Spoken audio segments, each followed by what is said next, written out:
जीर्ण वयण जे करंति भावेण अमला असंकलिठा ते हुंति परित संसारी। बोलिए भगवान महावीर पावन चरित गुरुदेव जी। वंदो मन वच काय, भव सागर को तरण में करो हमारी सहाय। जिन शासन जिन वाणी सदा जयवंत हो, श्रवण संग सदा अविचल मंगल हो।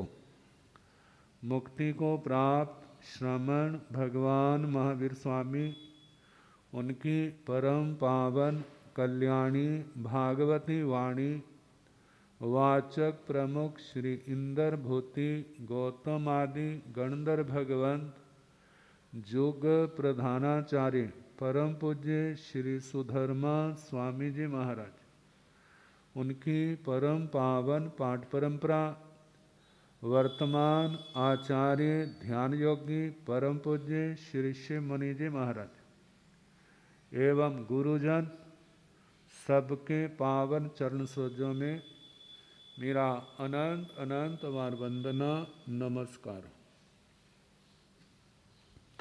उपस्थित धर्म प्रेमी सज्जनों, माताओं तथा बहनों, 9 तत्वों में 18 पापों का वर्णन हुआ। पहले 9 प्रकार का पुण्य आया था। जीव के 14 भेद, अजीव के 14 भेद। 9 प्रकार से पुण्य बांधा जाता है, 18 प्रकार से पाप बांधा जाता है,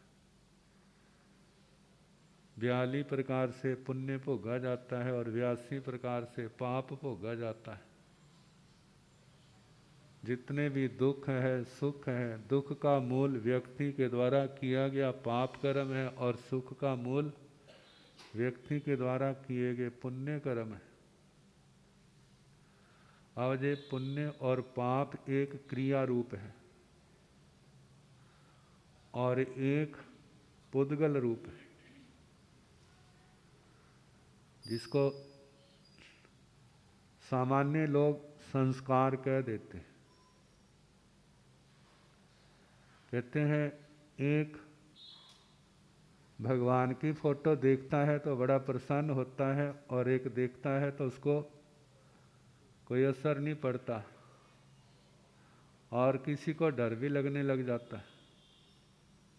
एक इंसान को मिलते हैं तो खुशी होती है, एक इंसान को मिलते हैं तो कोई खुशी नहीं होती और एक इंसान को मिलते हैं तो गुस्सा भी आ जाता है। हैं तो सारे व्यक्ति, लेकिन ये भिन्नताएं क्यों हैं? वैसे आप देखें, किसी को मीठा अच्छा लगता है, किसी को खट्टी चीज़ अच्छी लगती है, किसी को नमकीन अच्छा लगता है। सबकी रुचि क्या है? अपनी अपनी है। किसी को मौन रहना अच्छा लगता है, किसी को बोलना अच्छा लगता है, किसी को शांत रहना अच्छा लगता है, किसी को लड़ना झगड़ना अच्छा लगता है। अपनी अपनी नेचर है। तो अब इस नेचर के कारण, प्रकृति के कारण से दुनिया में कितना, जितनी भिन्नताएं सारी किसके कारण है? अपनी अपनी प्रकृति के कारण। अब इस प्रकृति को जन्म देने वाला कौन है? इसको जन्म देने वाला कोई भगवान नहीं है। ये आत्मा रूपी भगवान है, ये आत्मा ही करने वाला। जिस ओर बह जाता है वैसे संस्कार इकट्ठे होने लग जाते हैं, जिस ओर से मुड़ जाता है वो संस्कार हटने लग जाते हैं। अब ये जो संस्कार हैं ये पुद्गल रूप हैं, आत्मा के पास आते हैं। जैसा जैसा व्यक्ति सोचता है, बोलता है, करता है, अच्छा या बुरा, वैसे वो कर्म परमाणु आत्मा के साथ चिपक जाते हैं। जब कर्म परमाणु चिपक जाते हैं तो जानते हैं एक जहर ऐसा होता है जो तत्काल फल देता है, और एक जहर ऐसा होता है तत्काल तो नहीं देता, टाइम पर देता है। कोई एक ऐसा है ज़्यादा समय लग जाएगा, जिसको स्लो पॉइजन कह देते हैं, लेकिन धीरे धीरे नुकसान करता रहता है। ये तो बुरी बात का आ गया। जहाँ अच्छी बात की बात है, एक अच्छा काम तत्काल अपना परिणाम दिखाता है, एक टाइम ले लेता है, एक बहुत टाइम ले लेता है। आपने एक ऐसा बीज बोया है जिसका वृक्ष तो आएगा लेकिन कांटों वाला, एक ऐसा बीज बोया है लेकिन फलों वाला। अब किसी के फल कड़वे हैं, किसी के मीठे हैं, किसी के खट्टे हैं, कितने प्रकार के दुनिया में आप लोग देखते हैं। तो जैसे जैसे अच्छे और बुरे कर्म करते हैं, उसी के अनुसार ये सब कुछ आत्मा के अंदर इकट्ठा होता जाता है और समय आने पर अपना परिणाम दिखाता है। कितने लोग ऐसे हैं वो सोचते हैं, कितने दुनिया में दुखी लोग हैं, इनका सहयोगी बनना चाहिए। अब कितने लोग ऐसे भी, सारी दुनिया दुखी है, हम किस किस का करेंगे, किस किस का करेंगे? दुनिया का तो काम ही रोना है। यदि दुनिया के इन बातों की ओर ध्यान देंगे तो हम अपने ढंग से कैसे जिएंगे? हाँ, ऐसे लोग भी दुनिया के अंदर हैं, और एक ऐसे भी हैं जो अपने प्राण भी दूसरे के लिए देने के लिए तैयार हैं। अब जब ऐसे हैं तो उनके परिणाम भी क्या है? समय आने पर ऐसे ही आएंगे। कोई देवता बन जाता है, कोई नारकी बन जाता है, कोई पशु बन जाता है, कोई मनुष्य बन जाता है। आखिर किसके कारण? उसका निर्माता कौन है? जिनकी बात समझ नहीं आई उन्होंने तो ये बागडोर भगवान के ऊपर छोड़ दी। जिन्होंने समझने का प्रयास किया तो उनको कुछ उत्तर मिलने लगे, और जब जब गहराई में बढ़ते गए तो उनका अंधेरा छंटता गया और हर प्रश्न का समाधान उनके सामने आता गया। कहा जे कार्बन शरीर है, जिसको तकरीबन आध्यात्मिक दर्शन वाले मानते हैं। किसी ने सूक्ष्म शरीर कहा, किसी ने कुछ कहा, किसी ने कुछ कहा, लेकिन अपने जैन दर्शन में इसको कार्बन शरीर कहा। कार्बन शरीर कर्मों का भंडार जो आत्मा के साथ ही रहता है। जहाँ जहाँ आत्मा जाता है, आत्मा के किए हुए कर्म भी क्या उसके साथ ही जाते हैं। और वह कर्म परमाणु जब तक उन्होंने अच्छा और बुरा जैसे हैं अपना परिणाम नहीं दिखाया, तब तक वह साथ ही रहेंगे। और जिस समय अपना परिणाम दिखा देंगे, फिर वो ऐसे ही चढ़ जाएंगे जैसे आपकी दीवारों के ऊपर लगा हुआ सीमेंट जो है, टाइम आने पर उखेड़ना नहीं पड़ता, अपने आप ही उखड़ने लग जाता है। जैसे वह उखड़ जाता है, ऐसे वो कर्म भी क्या हो जाते हैं? उखड़ जाते हैं, और आत्मा हल्की हो जाती है। और वो ऐसे नहीं उखड़े हैं, कोई दुख के रूप में आया है, कोई सुख के रूप में आया है, आपने उसको भोगा है, फिर उसके बाद उससे छुटकारा हुआ है। तो कहते हैं अच्छे को तो भोगना आसान है, लेकिन बुरे को भोगना आसान नहीं है। मानो आपके घर दो नुआ आई हैं, एक ही तो जवान बड़ी मिठी है और बड़ी सेवा करती है, हार कहने पर फूल चढ़ाती हैं, और एक बात बात में जवान भी लड़ाती है, लड़ती भी है, काम भी कुछ नहीं करती। फिर आपको एक तो सोने का हार लगता है और एक गले का फंदा लगता है। आखिर है तो अपने ही कर्म है। कहते हैं इस आत्मा ने जिस जिस जीव के साथ जैसा जैसा पूर्व जन्मों में व्यवहार किया है, आने वाले समय में वो ही क्या हो जाएगा? सामने आ जाएगा। हमारे गुरुजी एक प्रसंग सुनाया करते थे। कहते हैं एक व्यक्ति दुखी था, तो वो सोचता है कि हमारे गांव में एक बड़े माने हुए पंडित हैं, मैं उनके पास जाता हूं और अपनी समस्या का समाधान पूछता हूं। तो जैसी जैसी जिसकी समझ होती है, श्रद्धा होती है, उसके अनुसार वो चले जाते हैं। अब जिस समय घर पहुंचा तो पंडित जी तो मिले नहीं, लेकिन पंडितानी जी का दर्शन हो गए। और जिस समय पंडितानी का दर्शन हुए, कहते कौन है? सुबह सुबह मुंह उठा करके आ जाते हैं। पता नहीं कैसा मनहूस आया, रोटी मिलेगी भी जहाँ, और अच्छी तरह उसका गीता पाठ शुरू हो गया। जब 10-15 मिनट खूब बोली, आखिर चुप तो होना ही था। और वो बेचारा क्या कहे, पहली बार आया था और चुप सुनता रहा। तो उसका पाठ सुन करके पंडित जी अंदर से बाहर आए, पाठ कर रहे होंगे। जिस समय देखा, लगा मत्थे पर टिक्का लगा तो पंडित जय होगा। उसने हाथ जोड़े, मत्था टेका। कहते भाई आज सुबह सुबह दर्शन दिए। कहते आया तो मैं कुछ और सोच के था, मैं तो अपनी शंका, अपनी समस्या भूल गया, लेकिन तुम्हारे को देख करके मेरे को रोना आ रहा है। इस भगवान के साथ हम गुजारा कैसे करते होंगे। अब जिस समय पंडित ने सुना, कहते हैं भाई अपनी अपनी तकदीर होती है, मैंने इसको दुख दिया है इसलिए मेरे गले पड़ी है। कहते हैं आप पंडित हैं तो बताओ क्या दुख दिया है। कहते हैं पूर्व जन्म मैं था कौआ। कौन था? कौआ। और जे थी भैंस। कैसा लगता सुन के? किसी को कहो बोला भैंस थी। हमारे एक संत हैं, कथा कर रहे थे गांव में, तो गांवों की पानी पिलाने के लिए भैंसों को ले जा रहे थे।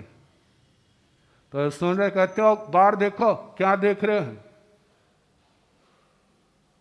कहते भैंसों को पानी पिलाने जा रहे हैं। कहते सारी पूरे जन्म में सेठानियां थी। कौन थी? सेठानियां।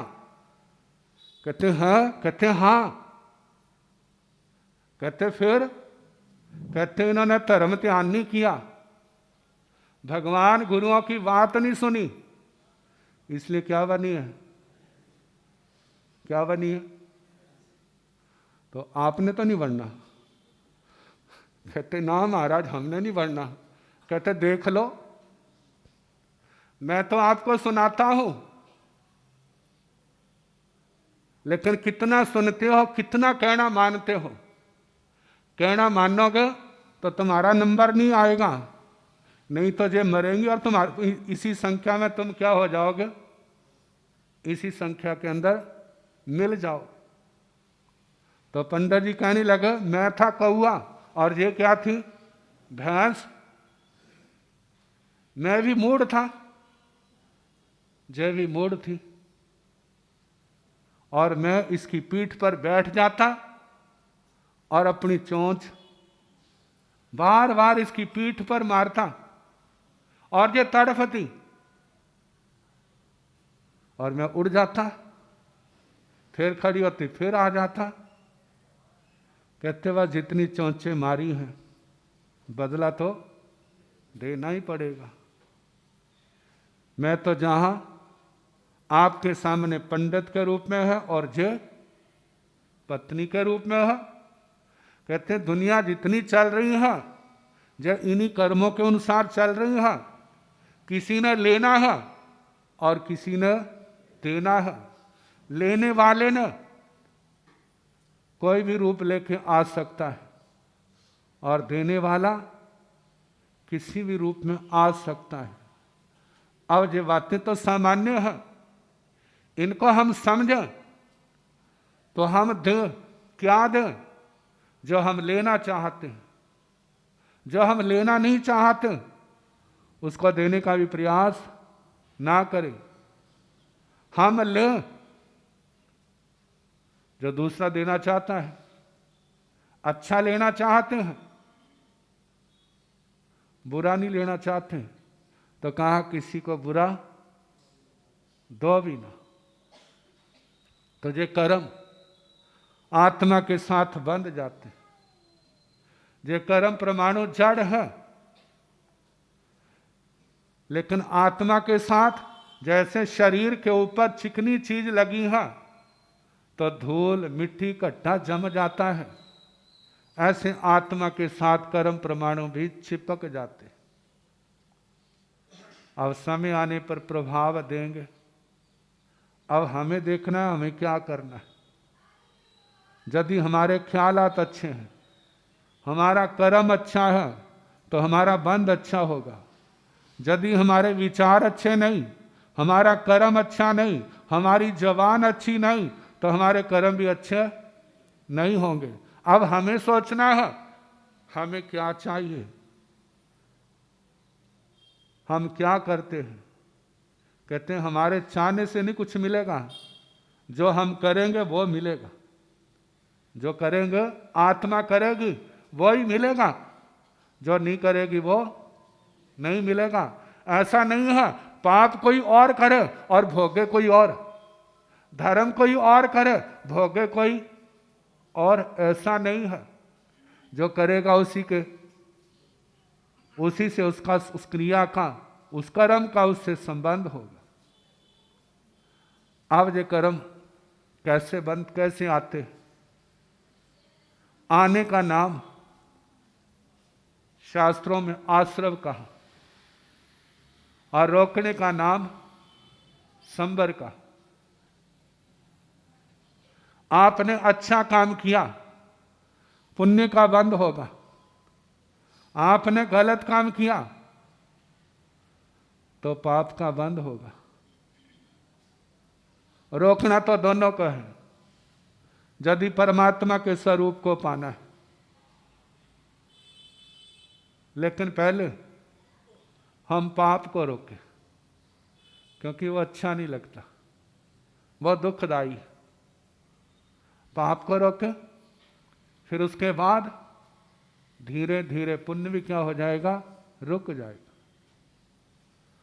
तो जो संक्षेप में 5 हैं, आगे बढ़ जाए तो 20 हैं, और आगे बढ़ जाए तो 42 हैं और 57 हैं। अभी केवल 5 की बात करता। एक और कर्म बंध का कारण है और दूसरी ओर कर्मों के बंध को रोकने का कारण है। 5 जो कर्म बंध के कारण है, मिथ्यात्व, अविरति, प्रमाद, कषाय और योग। मिथ्यात्व, अविरति, प्रमाद, कषाय और योग। दूसरी ओर सम्यक्त्व, विरति, अप्रमाद, अकषाय और अयोग। जहां अयोग के स्थान पर धर्म योग कहते हैं। तो पहला कारण मिथ्यात्व। कहते हैं जो 5 नहीं है, कागज पर लिख लो 5 के नाम, और नीचे मिथ्यात्व के नीचे 1, दूसरे के नीचे 2, तीसरे के नीचे 3, चौथे के 4, 5वें के 5। व्याख्यान वाचस्पति श्री क्रांति मुनि महाराज फरमाया करते थे, कहते हैं बीच में जो कॉम में डैशें डाली उनको हटा दो, कितनी बड़ी संख्या बन जाएगी। 12,345। कहते हैं यदि एक अंक को हटा दें और उसके स्थान पर 0 लगा दें तो कितने कटेंगे? 5 को हटाया, उसके स्थान पर 0 लगा दी तो कितने कम हुए? केवल 5। अच्छा, 4 को हटाएं तो 0 लगा दें, कितने कम होंगे? 40। 3 को हटाएं, 0 लगा दें, कितने कम होंगे? 300। और 2 को हटाएं, 0 लगा दें तो कितने कम होंगे? 2000। और 1 को हटा के 0 लगाओ तो 0 लगाओ चाहे ना लगाओ, वहां कितने कम होंगे? 10,000। तो इसमें सबसे बड़ा अंक कौन सा है? देखने को तो 5 का है, लेकिन पावरफुल कौन सा है? पहला कौन है? क्योंकि सेनापति सबसे आगे होता है ना, उसको ही जीतना मुश्किल होता है। तो ये पहला कौन है? मिथ्यात्व, सेनापति। और ये तो 5, एक और सेना होगी, इसको कहते हैं अधर्म पक्ष, संसार पक्ष, और दूसरी ओर सम्यक्त्व, विरति, अप्रमाद, अकषाय और अयोग, धर्म योग। जे भी 5 हैं वो भी 5 हैं। एक संसार को बढ़ाने वाले हैं और एक संसार को कटाने वाले हैं। अब कौन कैसे बढ़ाता है, कैसे कटाता है, कल जैसा होगा उसके अनुसार सुनाने का प्रयास करें।